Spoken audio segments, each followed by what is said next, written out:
अस्सलाम वालेकुम स्टूडेंट्स की हाल है ठीक ठाक। उम्मीद है आप लोग खैर से होंगे। स्टूडेंट्स, गैंग्रीन हमारा टॉपिक चल रहा है और इस पर हमने दो लेक्चर लिए थे और दोनों में जो कि हमने पहले लेक्चर में गैंग्रीन की इंट्रोडक्शन की थी और गैंग्रीन का जो फर्स्ट टाइप था वेट गैंग्रीन जो कि है इसको हमने पढ़ा था। फिर गैंग्रीन का सेकंड टाइप जो कि है कल हमने इस पर एक लेक्चर लिया था जिसको ड्राई गैंग्रीन कहते हैं। सो गैंग्रीन के दो types dry gangrene and wait gangrene हमने पिछले दो लेक्चर्स में हमने इसको पढ़ा था।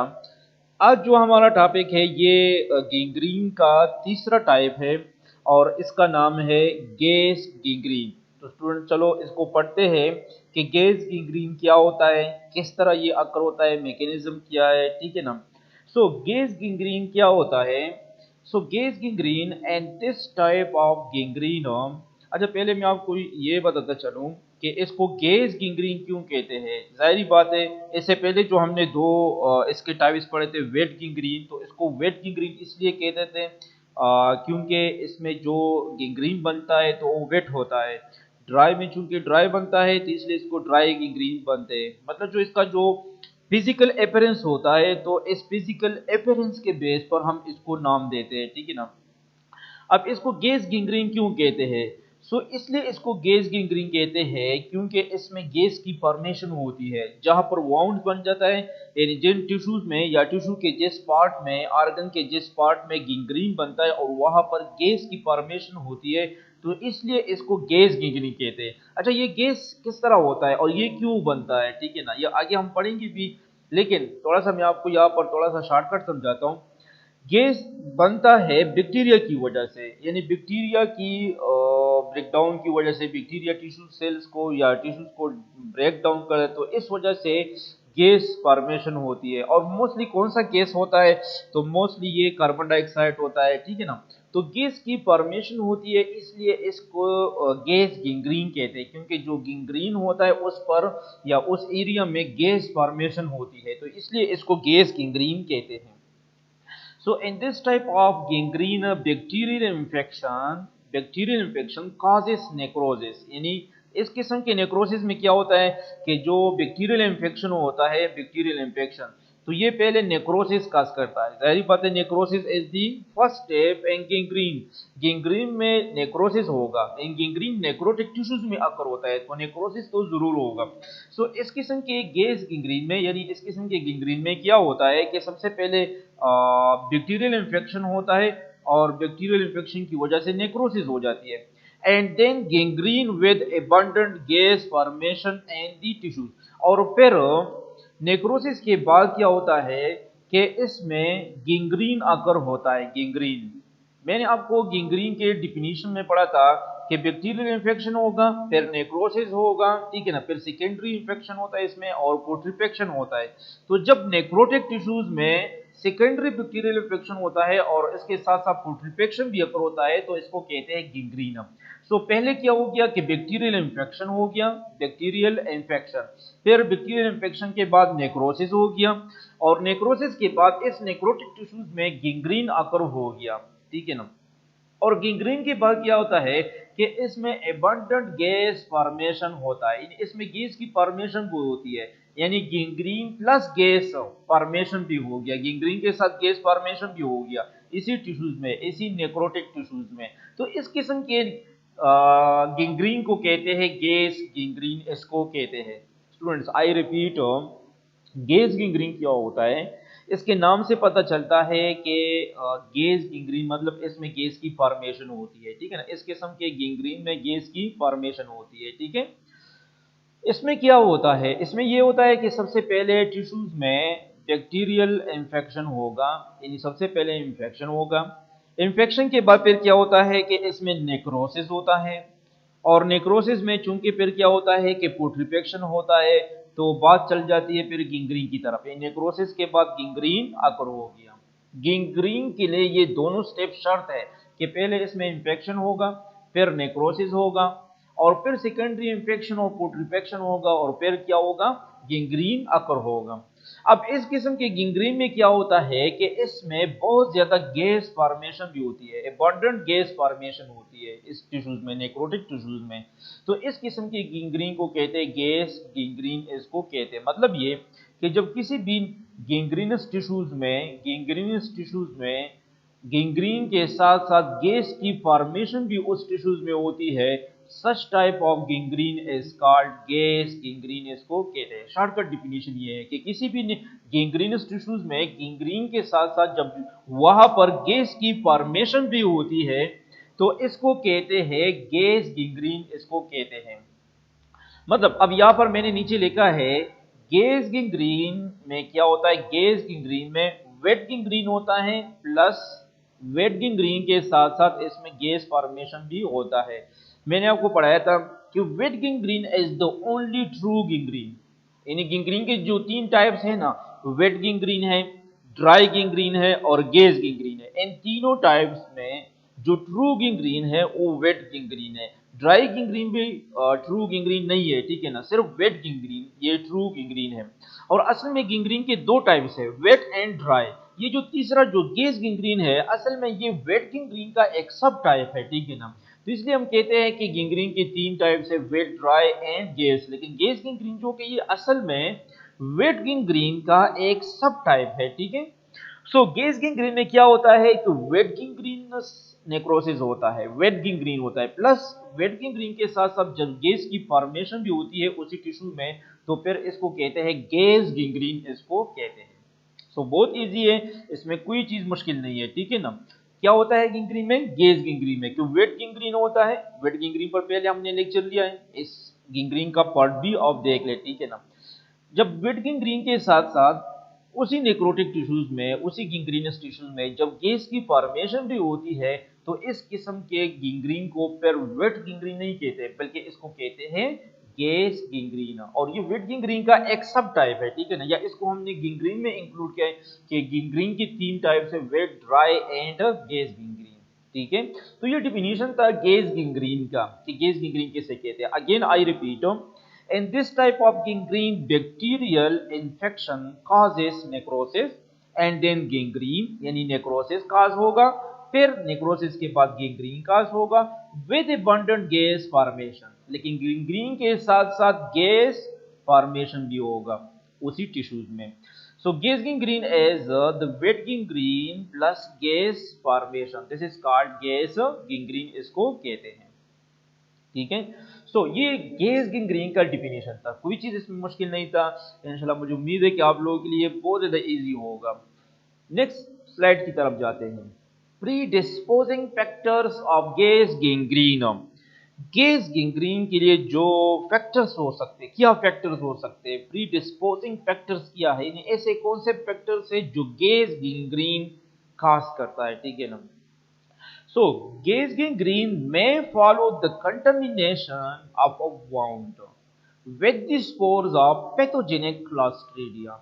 असल में क्या होता है गैस गैंग्रीन में कि जो वाउंड बन जाता है, वाउंड वाउंड यानी जो जख्म होता है, इंजरी की वजह से जो वाउंड बन जाता है, इस वाउंड में क्या होता है कि इस वाउंड में, इस इंजरी साइड पर फिर स्पोर्स जाते हैं, स्पोर्स इसमें दाखिल हो जाते हैं या स्पोर्स इसमें शामिल हो जाते हैं। इसी वाउंड एरिया में स्पोर्स जमा होना शुरू हो जाते हैं। स्पोर्स किस चीज के, स्पोर्स एक बैक्टीरिया है हमारे साथ, एक पैथोजेनिक बैक्टीरिया है जिसको कहते हैं क्लास्ट्रीडियम। जिसको क्या कहते हैं, क्लास्ट्रीडियम, या क्लास्ट्रीडिया इसका जीनस है, क्लास्ट्रीडियम जो कि है फिर ये जनरा है इसका, इसके अंदर कई इसके फिर जनरा है जिसमें क्लास्ट्रीडियम टेटनी आपने नाम सुना होगा, ठीक है ना। सो क्लास्ट्रीडिया या जो क्लास्ट्रीडियम जीनस वाले हैं, ठीक है ना, जो बैक्टीरिया है, सो इनकी इस बैक्टीरिया के जो क्लास्ट्रीडिया बैक्टीरिया है, इनके स्पोर्स जो के है उसी वाउंड एरिया में जमा होना शुरू हो जाएंगे। यानी वाउंड के साथ वहां पर स्पोर्स दाखिल हो जाते हैं, इस बैक्टीरिया के स्पोर्स जो के दाखिल हो जाते हैं और ये फिर गैस गैंग्रीन का करता है। गैस गैंग्रीन के लिए ये बैक्टीरिया बहुत ज्यादा कॉमन है, क्लास्ट्रीडिया। और ये याद रखिए जो क्लास्ट्रीडिया बैक्टीरिया है ये एनएरोब्स है, एनएरोब्स। आपने बैक्टीरिया पढ़ा होगा माइक्रोबायोलॉजी में या आपने वैसे ही पढ़ा होगा कि एनेरोबिक बैक्टीरिया, एनेरोब्स कौन से बैक्टीरिया है जिसको ऑक्सीजन की जरूरत नहीं होती है, यानी वो ऑक्सीजन के बगैर जो कि वो खुश होते हैं, ठीक है ना।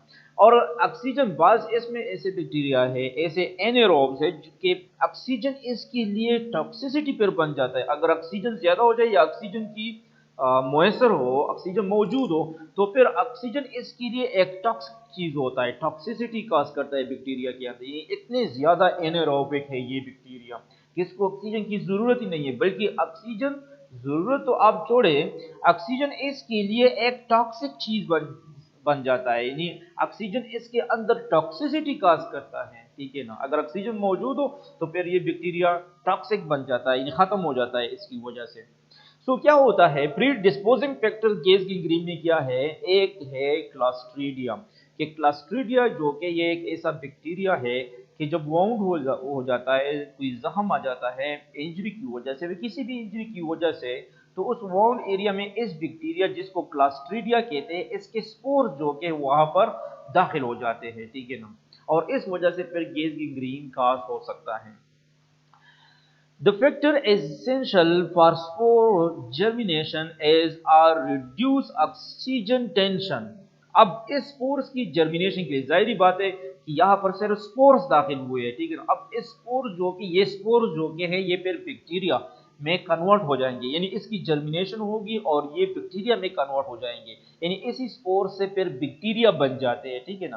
तो इसको कहते हैं स्पोर जर्मिनेशन, कि जिसमें स्पोर जो कि है एक बैक्टीरिया में कन्वर्ट हो जाता है, इससे एक बैक्टीरिया बन जाता है, this is called spore germination. Spore germination इसको कहते हैं, ठीक है ना। Again I repeat, spore germination कैसे कहते हैं कि जिसमें स्पोर जो कि ये कन्वर्ट हो जाता है एक बैक्टीरिया में, यानी एक स्पोर से जो बैक्टीरिया बन जाता है, इसको कहते हैं स्पोर जर्मिनेशन, इसको कहते हैं। तो अब याद रखिए कि इस बैक्टीरिया के सिर्फ स्पोर्स जो कि है ये वाउंड के अंदर चले गए हैं, ठीक है ना, बैक्टीरिया नहीं गया है, स्पोर्स गए हैं, ठीक है ना। अब इस स्पोर्स जर्मिनेशन के लिए एक बहुत इंपॉर्टेंट फैक्टर है, एक बहुत इंपॉर्टेंट चीज इसके लिए चाहिए, the factor essential for spore germination. Essential का मतलब है जो बहुत ज्यादा जरूरी है, एसेंशियल का मतलब है जरूरी। In the factor essential for spore germination is a reduced oxygen tension. एक फैक्टर जो इस क्लास्ट्रीडिया बैक्टीरिया के स्पोर जर्मिनेशन के लिए बहुत ज्यादा जरूरी है, वो क्या है, जो बहुत इंपॉर्टेंट फैक्टर है इसके लिए, वो है रिड्यूस ऑक्सीजन टेंशन। जिस तरह मैंने आपको पहले पढ़ा था कि क्लास्ट्रीडिया जो कि ये एनेरोबिक बैक्टीरिया है, मतलब ये कि ये ऑक्सीजन के बगैर जो कि है ये खुश होता है, इसकी ग्रोथ होती है, इसकी होती है, ठीक है ना। अगर ऑक्सीजन हो तो ऑक्सीजन की मौजूदगी की वजह से फिर ग्रोथ नहीं कर सकता है, बल्कि ये खत्म हो जाता है, क्योंकि ऑक्सीजन इसके लिए एक टॉक्सिक बन जाता है, ठीक है ना। ऑक्सीजन की मौजूदगी इसके लिए टॉक्सिसिटी बन जाती है। सो इसकी जर्मिनेशन के लिए ये जो क्लास्ट्रीडिया बैक्टीरिया है, इस क्लास्ट्रीडिया बैक्टीरिया की जो स्पोर्स वाउंड में चले गए हैं, तो इसकी जर्मिनेशन के लिए, स्पोर जर्मिनेशन के लिए जो सबसे इंपॉर्टेंट और जो सबसे जरूरी फैक्टर है वो क्या है, रिड्यूस ऑक्सीजन टेंशन। रिड्यूस का क्या मतलब है, रिड्यूस, रिड्यूस का मतलब है कम, कम, यानी कम ऑक्सीजन टेंशन इसको चाहिए। ऑक्सीजन टेंशन का क्या मतलब है, ऑक्सीजन टेंशन, ऑक्सीजन टेंशन का मतलब है ऑक्सीजन का जो प्रेशर है, ऑक्सीजन टेंशन का मतलब है ऑक्सीजन का जो पार्शियल प्रेशर होता है ब्लड में, इसको कहते हैं ऑक्सीजन टेंशन। ये वो टेंशन नहीं है, ठीक है ना, क्या हम हर वक्त टेंशन में रहते हैं, ठीक है ना। ऑक्सीजन टेंशन का क्या मतलब है कि ऑक्सीजन का जो पार्शियल प्रेशर होता है ब्लड के अंदर, इसको कहते हैं ऑक्सीजन टेंशन, बल्कि इसको गैस टेंशन, इसको हम जनरली गैस टेंशन कहते हैं। गैस टेंशन का ये मतलब होता है कि the partial pressure of different gases, for example oxygen का भी, कार्बन डाइऑक्साइड का भी हो सकता है, in our blood vessel, this is called gas tension. और फिर जब ऑक्सीजन का नाम स्पेसिफिक आ जाता है, तो ऑक्सीजन टेंशन का मतलब होता है कि the partial pressure of oxygen in the blood vessel, it is called oxygen tension. तो क्लास्ट्रीडिया का जो स्पोर्स होता है, इसकी जर्मिनेशन के लिए जो इंपॉर्टेंट फैक्टर है वो क्या है, वो ये है कि इसकी जर्मिनेशन के लिए कम ऑक्सीजन प्रेशर होना का होना जरूरी होता है, कम ऑक्सीजन पार्शियल प्रेशर का होना जरूरी है, कि ऑक्सीजन का पार्शियल प्रेशर कम हो। अगर ऑक्सीजन ज्यादा हो, अगर ऑक्सीजन का पार्शियल प्रेशर ज्यादा हो, तो ये स्पोर जर्मिनेशन जो कि ये नहीं होगा, इसकी जर्मिनेशन फेल हो जाएगी, बैक्टीरिया नहीं बनेगा, स्पोर्स बैक्टीरिया में कन्वर्ट नहीं हो जाएगा। कब? जब ऑक्सीजन का पार्शियल प्रेशर ज्यादा हो। मतलब कि स्पोर जर्मिनेशन के लिए जरूरी क्या है कि ऑक्सीजन का पार्शियल प्रेशर कम हो। डेट अकर्स, और ये कब होता है? ऑक्सीजन का पार्शियल प्रेशर कब कम होता है? कौन सा ऐसा मौका है, कौन सा ऐसा टाइम है जिसमें ऑक्सीजन का जो पार्शियल प्रेशर होता है ये कम होता है? तो ये कौन सी ऐसी सिचुएशन होती है? Date occurs. अब डेट इशारा करता है इस कम ऑक्सीजन प्रेशर की तरफ कि ये कब होता है? Date occurs and deep puncture. अगर इस तरह वाउंड है ना कि स्किन के अंदर बहुत डीप गया है, तो इस तरह के वाउंड्स में ऑक्सीजन टेंशन या ऑक्सीजन का पार्शियल प्रेशर कम होता है, जिसकी वजह से स्पोर जर्मिनेशन होगा और बैक्टीरिया बनेगा। इस तरह के जो ऑक्सीजन टेंशन का कम होना, ये डीप पंक्चर्स में, डीप वाउंड, पंक्चर का मतलब है वाउंड्स, ठीक है ना। And lacerated wounds. Lacerated wounds किसे कहते हैं? लेसरेटेड वाउंड जो कि है, इसको कहते हैं कि जिसमें स्किन में जो वाउंड्स होता है, या टिश्यू में भी हो सकता है, मसल में भी हो सकता है, ये इसी तरह हो, इन वाउंड इस तरह हो कि इस वाउंड की वजह से स्किन, टिश्यू या मसल जो के है ये ओपन हो जाए, कट हो जाए या ओपन हो जाए। इतना ज्यादा इंटेंसिव स्टिमुलस हो या इंटेंसिव वाउंड हो कि इसमें जो वाउंड होता है, चाहे स्किन में हो, चाहे मसल में हो या टिश्यू में हो, यानी इस वाउंड की वजह से वो टिश्यू या मसल या स्किन जो के है ये कट हो जाए और ओपन हो जाए, ठीक है, तो इसको कहते हैं लेसरेटेड वाउंड्स। तो इस तरह के जो ऑक्सीजन, इस तरह की वाउंड्स जहां पर ऑक्सीजन टेंशन कम होता है, तो ये डीप पंक्चर वाउंड्स में हो सकता है, ये लेसरेटेड वाउंड में हो सकता है। एंड कंपाउंड फ्रैक्चर्स, और कंपाउंड फ्रैक्चर्स में भी हो सकता है। अच्छा, कंपाउंड फ्रैक्चर कैसे कहते हैं? कंपाउंड फ्रैक्चर जो के है ये बोन फ्रैक्चर का एक टाइप है। एक सिंपल होता है, एक कंपाउंड होता है, ठीक है ना। सिंपल इस तरह होता है कि फॉर एग्जांपल बोन फ्रैक्चर, अंदर से बोन फ्रैक्चर होता है लेकिन बाहर स्किन में कोई इंफेक्शन काज नहीं करता है, स्किन में वाउंड नहीं आता है, स्किन ओपन नहीं होता है, स्किन उसी तरह सलामत होता है, ठीक है ना। तो इसको सिंपल फ्रैक्चर कहते हैं। लेकिन कंपाउंड फ्रैक्चर ये उस किस्म के बोन फ्रैक्चर को कहते हैं जिसमें हड्डियां तोड़ जाती है, हड्डियां टूट जाती है, यानी इस किस्म के बोन फ्रैक्चर है कंपाउंड फ्रैक्चर, जिसमें अंदर बोन भी जो के है ब्रेक हो जाता है, लेकिन ये इतना ज्यादा ब्रेक हो जाता है कि वो जो बोन्स होते हैं, जो बोन होते हैं, वो स्किन में दाखिल हो जाते हैं, ठीक है ना। यानी इसकी जो ब्रोकिंग या जो ब्रेकिंग इंड्स होती है, इंड्स वो स्किन में चले जाते हैं, जिसकी वजह से स्किन भी कट हो जाता है और बाहर से हम इसको देख सकते हैं कि ये अंदर बोन फ्रैक्चर इतना ज्यादा है कि इसने बाहर स्किन को जो के है इसको ओपन किया, इसको काट किया है। बाजों का तो बोन जो के स्किन की जरिए से बाहर आ सकता, इसकी जो ब्रेकिंग इंड्स होते हैं ये बाहर आ जाते हैं, ठीक है ना। तो इस किस्म के फ्रैक्चर्स को कहते हैं कंपाउंड फ्रैक्चर, इसको कहते हैं, ठीक है ना। इसको ओपन फ्रैक्चर भी कहते हैं, कंपाउंड फ्रैक्चर या ओपन फ्रैक्चर, ठीक है। अच्छा, तो इस किस्म के कंपाउंड फ्रैक्चर्स में भी जो कि क्या हो जाता है कि ऑक्सीजन टेंशन, ऑक्सीजन का पार्शियल प्रेशर उस वाउंड्स में, जख्म में कम हो जाता है, जिसकी वजह से स्पोर्स की जर्मिनेशन होगी। So soil is particularly dangerous. Soil जो कि है ये डेंजरस होता है because it salts lead to tissue necrosis, क्योंकि साल्ट्स में जो मौजूद साइल में मौजूद जो साल्ट्स होते हैं ये टिश्यू नेक्रोसिस काज कर सकते हैं। तो अक्सर जो कि पुराने जमाने में या आजकल भी लोग क्या करते हैं कि जब कोई वाउंड आ जाता है तो इस पर साइल लगाते हैं, ठीक है ना, जिसकी वजह से ब्लीडिंग स्टॉप हो जाती है।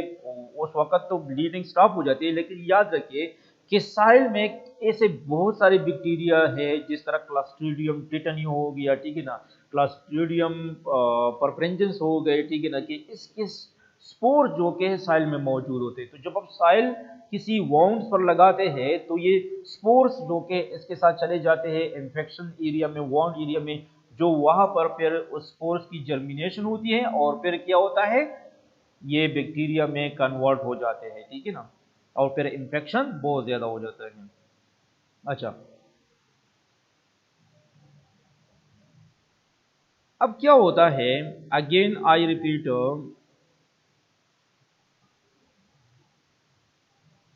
गेज गैंग्रीन आज हमने पढ़ा, गेज गैंग्रीन।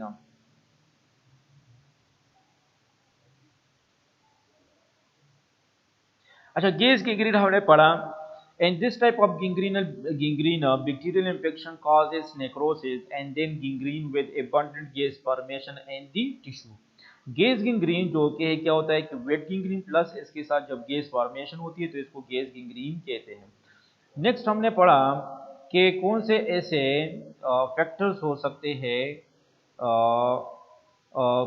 गेज गैंग्रीन के लिए, क्या फैक्टर हो सकते हैं। तो इसमें हमने जिक्र किया कि गेज गैंग्रीन में असल में क्या होता है कि जो वाउंड्स होते हैं, वाउंड्स बन जाते हैं, तो इसमें स्पोर जो कि बैक्टीरियल स्पोर जो कि मोस्टली क्लॉस्ट्रीडियम के जो स्पोर्स होते हैं ये वाउंड्स के अंदर चले जाते हैं।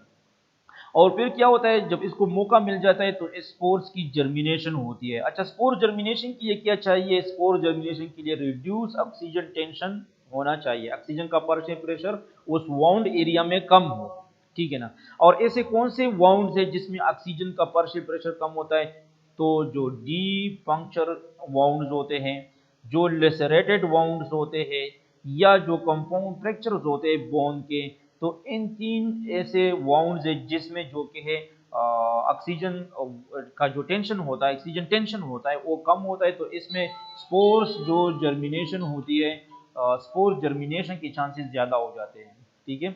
और साइल जो कि साइल बहुत ज़्यादा डेंजरस है, क्योंकि साइल में मौजूद ऐसे साल्ट्स होते हैं जो नेक्रोसिस जो कि हैं काज कर सकते हैं, ठीक है ना। तो फैक्टर क्या है इसके लिए, स्पोर्स है, ठीक है।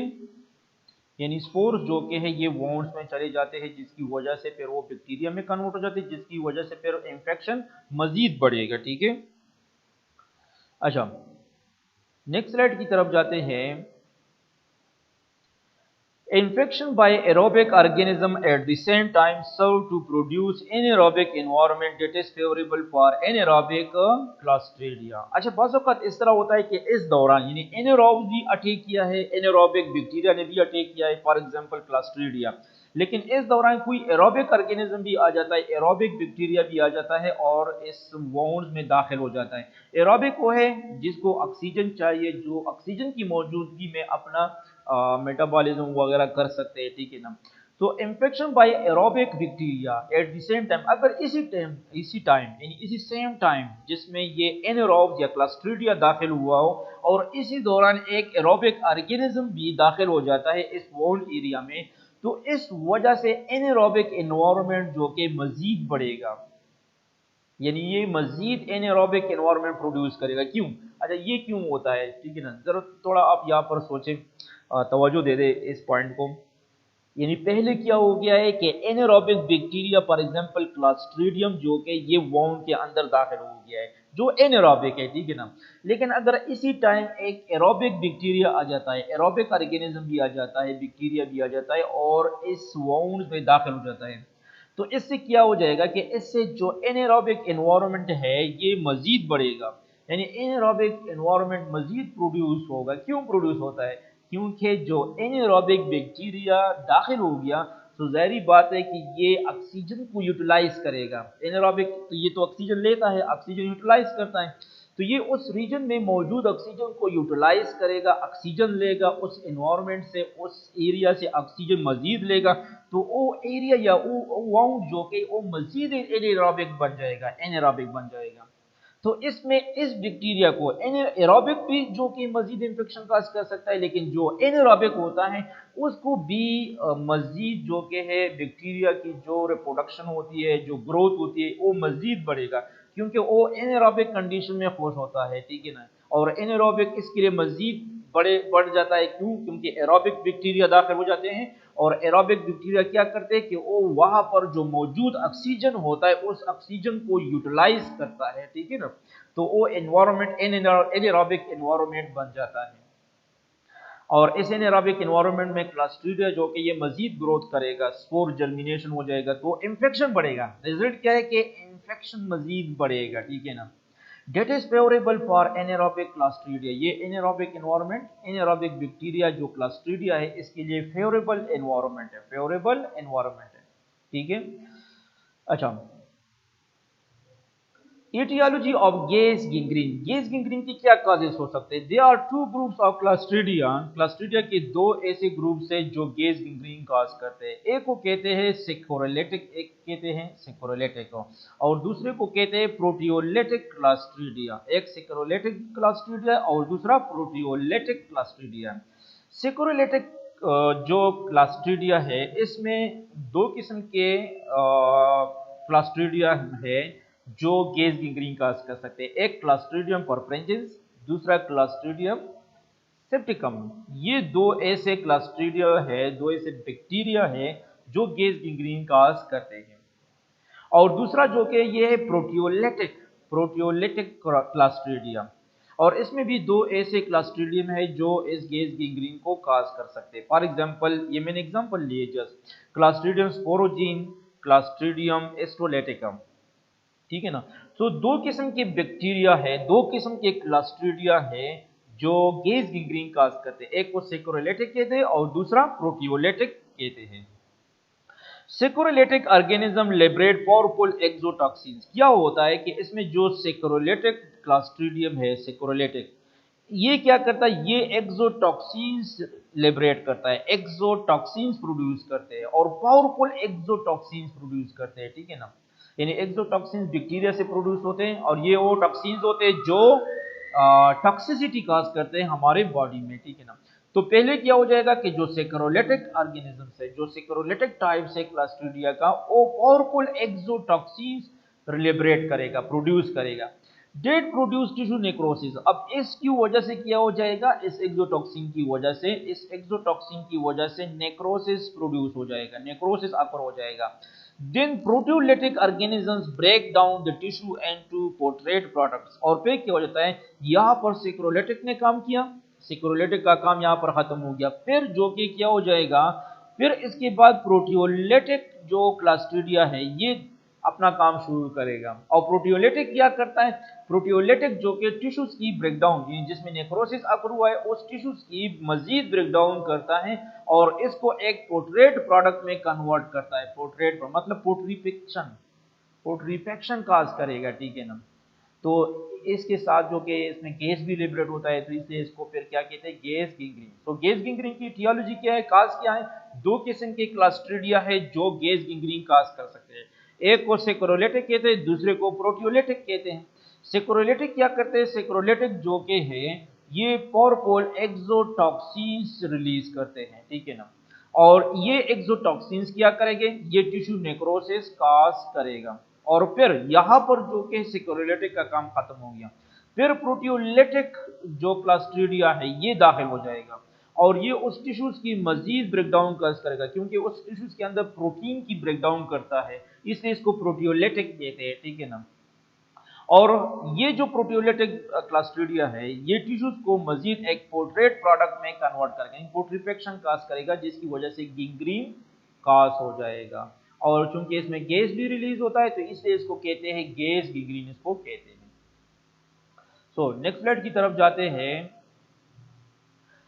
Pathogenesis steps and gas gangrene. Gas gangrene में जो स्टेप्स होते हैं कि स्टेप बाय स्टेप ये किस तरह आकर होता है। पहले क्या होता है कि पहले वाउंड हो जाता है, जिस तरह मैंने पहले आपको पढ़ा। इसमें एनारोबिक कंडीशंस आ जाता है, एनारोबिक जो क्लास्ट्रीडिया है ये दाखिल हो जाता है और फिर स्पोर्स ऑफ क्लास्ट्रीडिया जो कि है यहाँ पर जर्मिनेशन इसकी होती है, ठीक है। नेक्रोसिस ऑफ मसल फाइबर, और इसकी वजह से फिर क्या हो जाएगा? नेक्रोसिस अकर हो जाएगा मसल फाइबर्स की ड्यू टू एक्सोटॉक्सिन। सेक्रोलेटिक क्लास्ट्रीडिया यानी एक्सोटॉक्सिन्स पहले रिलीज करेगा और इस वजह से नेक्रोसिस हो जाएगा of the saccharolytic clostridia. Fermentation of muscle carbohydrates with formation of lactic acid and gas. और इसमें क्या होता है कि ये एक्सोटॉक्सिन्स किस तरह नेक्रोसिस काज करता है। तो जाहिर बात है कि मसल्स है और मसल्स में जो कि आप लोगों को पता है कि इसमें स्टोर ग्लाइकोजन होता है, कार्बोहाइड्रेट ग्लाइकोजन की शक्ल में यहाँ पर स्टोर होता है। तो ये असल में ये जो एक्सोटॉक्सिन्स है सेक्रोलेटिक क्लास्ट्रीडिया का, ये इस ग्लाइकोजन की ब्रेकडाउन या फर्मेंटेशन काज करेगा, जिसकी वजह से क्या बन जाएगा, लैक्टिक एसिड और गैस बन जाता है, ठीक है ना, कार्बन डाइऑक्साइड वगैरह इस तरह की गैस बन जाते हैं और लैक्टिक एसिड भी बन जाता है। Due to pressure of gas arterial supply of the area is also cut down, और चूंकि इस रीजन में गैस बन गया, इसी वजह से ये अपना एक प्रेशर भी प्रोड्यूस करता है। जब वहां पर गैस बन जाता है तो गैस का एक प्रेशर भी प्रोड्यूस हो जाएगा। तो इस गैस की प्रेशर की वजह से, due to pressure of gas, जो आर्टीरियल सप्लाई होता है उस एरिया को, यानी जो नेक्रोटिक एरिया है, ठीक है ना, तो उसको जो आर्टीरियल सप्लाई होता है, जो उसको ब्लड सप्लाई करता है, तो ये भी कट डाउन हो जाता है, क्योंकि वहां पर गैस का प्रेशर इतना ज्यादा है कि ये ब्लड को उस एरिया तक पहुंचने नहीं देता है इस प्रेशर की वजह से। तो ब्लड सप्लाई ब्लॉक हो जाएगा, जो आर्टीरियल सप्लाई है उसको स्टॉप हो जाएगा, ठीक है ना। तो ये पहले भी मैंने आपको पढ़ा था, तो इसको दोबारा रिपीट करते हैं। डीप वोंड सबसे पहले वोंड हो जाएगा, फिर एनारोबिक कंडीशन प्रोड्यूस हो जाएगा, क्योंकि इसमें स्पोर्स दाखिल हो जाएंगे क्लस्ट्रीडिया के। फिर क्या हो जाएगा कि ये स्पोर जब अंदर जाते वोंड्स के अंदर, ये नेक्रोसिस काज करेगा, और नेक्रोसिस की वजह से क्या हो जाएगा, नेक्रोसिस किस तरह काज करता है, क्योंकि ये क्लस्ट्रीडिया जो कि ये एक्सोटॉक्सिन रिलीज करेगा, और इस दौरान जो कि लैक्टिक एसिड और गैस की फॉर्मेशन भी होती है। क्यों? क्योंकि नेक्रोसिस के दौरान जब ये एक्सोटॉक्सिन नेक्रोसिस काज करता है, तो ये मसल में मौजूद जो ग्लाइकोजन होता है इसकी फर्मेंटेशन काज करता है, फर्मेंटेशन। और ग्लाइकोजन की फर्मेंटेशन की वजह से एक लैक्टिक एसिड बनेगा और एक गैस बन जाता है, और फिर इस गैस की फॉर्मेशन की वजह से वह गैस का एक प्रेशर भी डिवेल्प हो जाएगा, और इस गैस प्रेशर की वजह से जो आर्टीरियल सप्लाई है उस एरिया को, कौन सी एरिया को, जहां पर नेक्रोसिस हुआ है, उस एरिया को जो आर्टीरियल सप्लाई है ये भी कट डाउन हो जाएगा या ब्लॉक हो जाएगा, उसको जो आर्टीरियल सप्लाई, जो ब्लड सप्लाई, ये स्टॉप हो जाएगा। अच्छा, फिर क्या होगा आफ्टर नेक्रोसिस, यहां पर तो नेक्रोसिस तक बात हो गई, सिक्रोलिटिक क्लस्ट्रीडिया किया, स्पोर्स बन गया, स्पोर्स एक्सोटॉक्सिन रिलीज किया, मसल्स की फर्मेंटेशन काज की, ब्रेकडाउन, ग्लाइकोजन की ब्रेकडाउन, जिसमें लैक्टिक एसिड और कार्बन डाइऑक्साइड बन गया, और चूंकि गैस बन गया तो गैस प्रेशर की वजह से आर्टीरियल सप्लाई भी ब्लॉक हो गया, यानी नेक्रोसिस अकर हो गया। नेक्रोसिस तो हो गया, ये नेक्रोसिस तक तो बात हो गई, और ये किसने किया, ये सिक्रोलिटिक बैक्टीरिया ने किया। अब इसके बाद प्रोटियोलिटिक, अब ये स्टेप बाय स्टेप मैंने आपको पढ़ाया कि गैस गिंग्रीन किस तरह अकर होता है, step by step.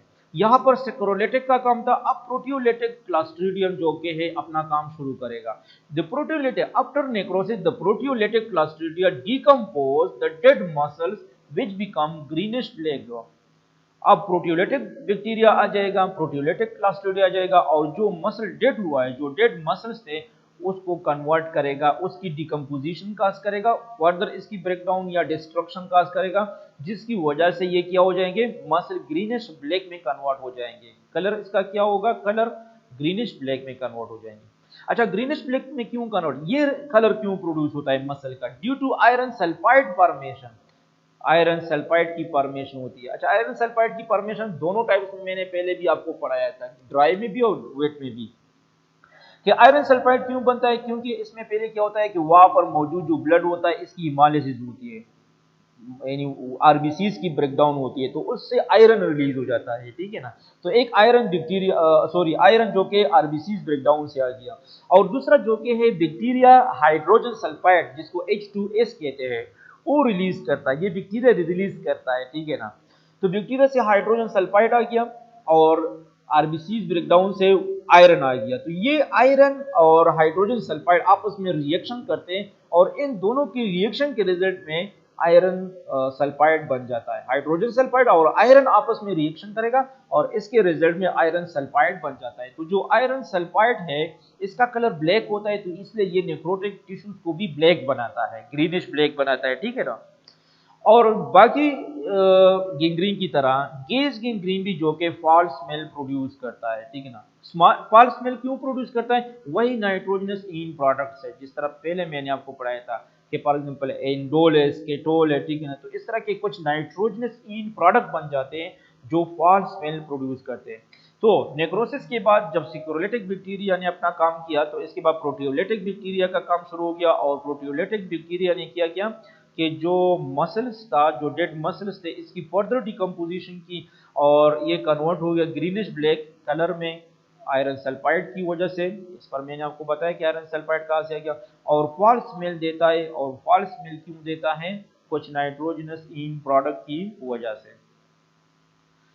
Severe toxemia due to circulating exotoxins is manifested by shock। क्या होता है कि चूंकि इसमें इन्फेक्शन बहुत ज्यादा होता है, गैस गैंग्रीन में इन्फेक्शन बहुत ज्यादा होता है, ठीक है ना, तो इसकी वजह से ये इन्फेक्शन बाज़ औक़ात ब्लड तक पहुंच जाता है, तो इसको टॉक्सीमिया कहते हैं। और गैस गैंग्रीन में सिवियर टॉक्सीमिया खास होता है, ठीक है ना, सिवियर टॉक्सीमिया ये खास करता है। तो फिर इसकी वजह से क्या हो जाते हैं, सिवियर टॉक्सीमिया की वजह से ये जो एक्सोटॉक्सिन्स हैं ये हमारे ब्लड सर्कुलेशन में शामिल हो जाएगा, यानी सेप्टिक शॉक काज करता है, ठीक है ना, और ये as a result shock produce करेगा। शॉक, इस किस्म के शॉक को कहते हैं सेप्टिक शॉक। आगे पैथोलॉजी में शॉक टॉपिक आएगा, इसको हम वहां पर डिस्कस करेंगे।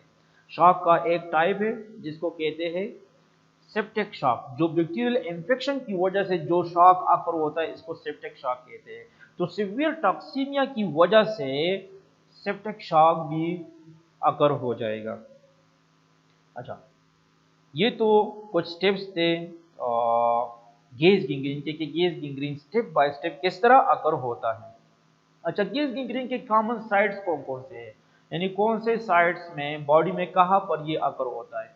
तो दो मेन जगह जहाँ पर गैस गैंग्रीन के चांसेस बहुत ज़्यादा होते हैं, एक मसल्स में अकर होता है और दूसरा लेवर में, ठीक है। ये कॉमन साइट्स है गैस गैंग्रीन के लिए। कॉम्प्लिकेशन इसके क्या है, गैस गैंग्रीन के कॉम्प्लिकेशंस क्या है। सबसे पहला जो कॉम्प्लिकेशन है वो क्या है कि ये रैपिडली स्प्रेड हो जाता है। जो गैस गैंग्रीन है ये रैपिडली स्प्रेडिंग गैंग्रीन है। और दूसरा क्या है, शॉक काज करता है सिवियर टॉक्सीमिया की वजह से, ठीक है ना, और हेमोलिटिक एनीमिया भी काज करता है, क्योंकि इसमें आरबीसीज की ब्रेकडाउन होती है, तो हेमोलिटिक एनीमिया भी काज करता है। तो ये कॉम्प्लिकेशंस होते हैं। कॉम्प्लिकेशन का मतलब ये है कि एक गैस गैंग्रीन फर्दर कौन से प्रॉब्लम्स क्रिएट कर सकता है हमारे बॉडी में। तो एक ये है कि ये फर्दर स्प्रेड हो जाता है, जिसकी वजह से अदर टिश्यूज या जो नाइबर टिश्यूज होते हैं, एडजेसेंट टिश्यूज होते हैं, वो भी जो के डिस्ट्रॉय हो जाएंगे। तो ये रैपिडली स्प्रेडिंग गैंग्रीन है। दूसरा ये कि ये शॉक काज करता है, शॉक जिसको सेप्टिक शॉक कहते हैं, और हीमोलिटिक एनीमिया भी काज करता है, जो एनीमिया का एक टाइप है जिसमें आरबीसीज की ब्रेकडाउन होती है। अच्छा, नेक्स्ट स्लाइड की तरफ जाते हैं। Treatment of gangrene. अब गैंग्रीन के तीनों टाइप्स हमने पढ़े, wet, dry and gas gangrene, तीनों टाइप्स हमने पढ़े। अब गैंग्रीन की ट्रीटमेंट क्या है, ट्रीटमेंट हम इसको किस तरह कर सकते हैं। तो जाहिर बात है दो बातें, एक बात तो ये कि जो इन्फेक्शन है उसको कंट्रोल करो, यानी गैंग्रीन का जो काज है जिसकी वजह से गैंग्रीन अकर हुआ है, यानी जो इन्फेक्शन है उसको कंट्रोल करो, उसकी ट्रीटमेंट करो। एंटीबायोटिक्स ड्रग्स देते हो, इंजेक्शन देते हो, टेबलेट देते हो, मतलब कोई भी ड्रग दे दो एंटीबायोटिक के थ्रू, यानी जो भी फैक्टर है, जो भी काजेटिव फैक्टर है गैंग्रीन के लिए, उसकी ट्रीटमेंट आप करो, ठीक है ना। तो एक तो ये है। दूसरा क्या है कि अगर गैंग्रीन इतना सिवियर हुआ है कि ये फर्दर स्प्रेड भी हो सकता है, बाकी हेल्थी टिश्यूज को भी ये डिस्ट्रॉय कर सकता है, तो फिर उस जगह को, उस टिश्यू को या उस ऑर्गन को, उस पार्ट को आप सर्जिकली रिमूव करो, ताकि बाकी जो हेल्थी टिश्यूज है उस तक ये ना फैल सके, ठीक है ना। तो इसको इम्पुटेशन कहते हैं। फिर अच्छा, ट्रीटमेंट ऑफ गैंग्रीन में दो किस्म के, एक ये है कि आप ट्रीटमेंट करो जो प्री डिस्पोजिंग फैक्टर है, जो कॉजेटिव फैक्टर्स है गैंग्रीन का, उसकी ट्रीटमेंट करो। दूसरा क्या है, एम्पुटेशन है। एम्पुटेशन का क्या मतलब है कि आप सर्जिकली किसी पार्ट को, किसी ऑर्गन को रिमूव करते हो, तो इसको एम्पुटेशन कहते हैं। Surgical removal of the gangrene tissue to prevent spreading of infection to the adjacent healthy tissue, इसको एम्पुटेशन कहते हैं। तो ये दो ट्रीटमेंट है गैंग्रीन के। तो थैंक यू स्टूडेंट्स, आज के इस लेक्चर के साथ जो गैंग्रीन का पार्ट सी है, थर्ड पार्ट है, इसके साथ हमने गैंग्रीन टॉपिक को मुकम्मल तौर पर इसको फिनिश किया, ठीक है ना। तो इसके तीन टाइप्स ऑफ गैंग्रीन का इंट्रोडक्शन हो गया, wait gangrene, dry gangrene and gas gangrene. ये तीन टाइप्स गैंग्रीन के हमने पढ़े। तो thank you students, thank you so much.